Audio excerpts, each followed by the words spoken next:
채식을 한다고 병에 걸리지 않을까요? 꼭 그렇지는 않습니다. 채식을 해도 올바르게 하지 않으면 질병에 걸릴 확률이 정말 높습니다. 그 중에 과일과 생채소에 대한 부분인데요. 오늘 영상을 통해서 채식을 하면서 고민에 빠진 분들에게, 그리고 소화기관이 약한 분들에게 희망의 소식을 전달해 드리도록 하겠습니다.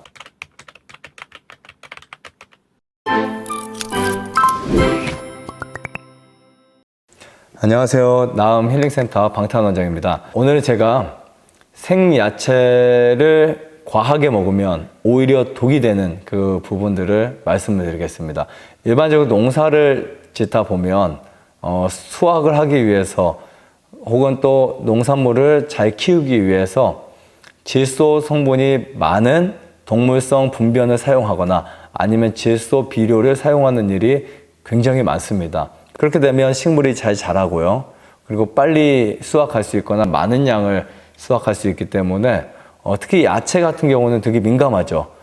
비료나 이런 거름의 차이에 따라서 잘 자라고 그리고 보기에도 되게 좋으니까 그렇게 사용하는 분들이 정말 많습니다. 근데 이렇게 되면 우리가 그것을 먹게 되잖아요. 그러면 인체가 필요한 질산염 이상의 양이 우리 몸 안에 들어오게 됩니다. 질산염 자체는 인체에 무해하지만 구강과 위장에 질산을 아질산염으로 바꿔지는 이 아질산균이 많아서 아질산염이 생기면 장애가 됩니다.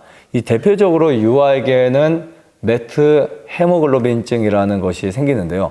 메트 헤모글로빈은 폐에서 산소를 받아서 전신에 공급해 주는데 산소보다 이 질산과 더 친한 성질이 있어서 아질산이 들어오면 산소를 버리고 아질산과 결합하게 됩니다.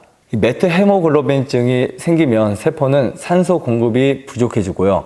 인체는 질식 상태에 빠지게 됩니다. 보통 연탄가스를 마시는 것과 같은데요. 아질산염은 단백질 속에 아민과 결합해서 니트로사민이 되는데 이것이 간 독성과 암과 돌연변이, 기형아까지 유발시키기도 합니다. 특별히 암은 신생혈관을 만들어서 자신에게로 영양이 공급되게 해서 기하급수적으로 성장합니다. 그런데 이 아질산염은 일주일이면 신생혈관을 만들어 준다는 사실이 쥐 실험을 통해서 그 결과가 밝혀졌습니다. 즉, 암 환자나 암을 예방하고 싶은 분들에게 저는 무조건 채소 많이 먹지 않는 것이 좋다고 말합니다. 물론 유기농법을 통해서 구입한 것들은 큰 관계가 없습니다. 그래서 만약에 생채소를 드신다 할 것 같으면 유기농을 먹는 것이 훨씬 좋다라고 보고 있고요. 그리고 유기농이라 하더라도 소화관이 약한 분들은 생채소를 주의할 필요가 있습니다. 아무리 건강식이라고 해도 우리 몸에 맞춰서 먹는 것이 가장 중요한 것이라고 저는 생각합니다. 육식을 하다가 생채소를 먹게 되면 처음에는 아주 많은 유익을 보게 됩니다. 그러나 소화관이 안 좋거나 몸이 약하거나 혹은 순환이 잘 안 되는 분들이 너무 많이 혹은 너무 자주 그리고 오랫동안 먹게 되면 이 장내 가스가 생길 수 있습니다. 생채소를 먹었을 때 소장에서 흡수된 이 질산이 타액으로 분비되고 이것이 구강과 위장에서 미생물 활동에 의해서 아질산염으로 바뀌게 됩니다. 또한 저체온증이 생기면 열이 나지 않고 몸이 약해질 수도 있습니다. 만일 저체온증이 오래 가면 암에 걸릴 수도 있습니다. 자, 그렇다면 생채소를 무조건 피해야 할까요?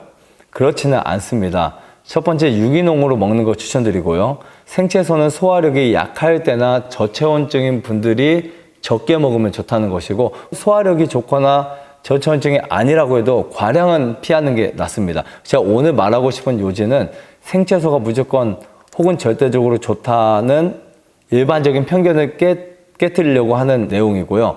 식사하실 때 한두 가지씩 약간씩 곁들여서 섭취해 주시면 될 것 같습니다. 일반적으로 건강식이라고 생각했던 부분, 그리고 또 채소를 생 것으로만 먹어야 된다고 생각했던 분들에게 오늘 내용은 여러분들이 꼭 주의해서 보셔야 될 것 같고요. 그러기보다 오히려 익힌 나물들을 몇 개를 드시면서 생채소를 곁들여서 무나 당근이나 아니면 상추나 치커리나 깻잎이나 이런 것들을 곁들여서 같이 드시는 거 추천드립니다. 더 건강하시고 행복한 시간 되시기를 바라면서 마치겠습니다. 감사합니다. 좋아요, 구독, 안내자전 눌러주세요. 눌러주세요.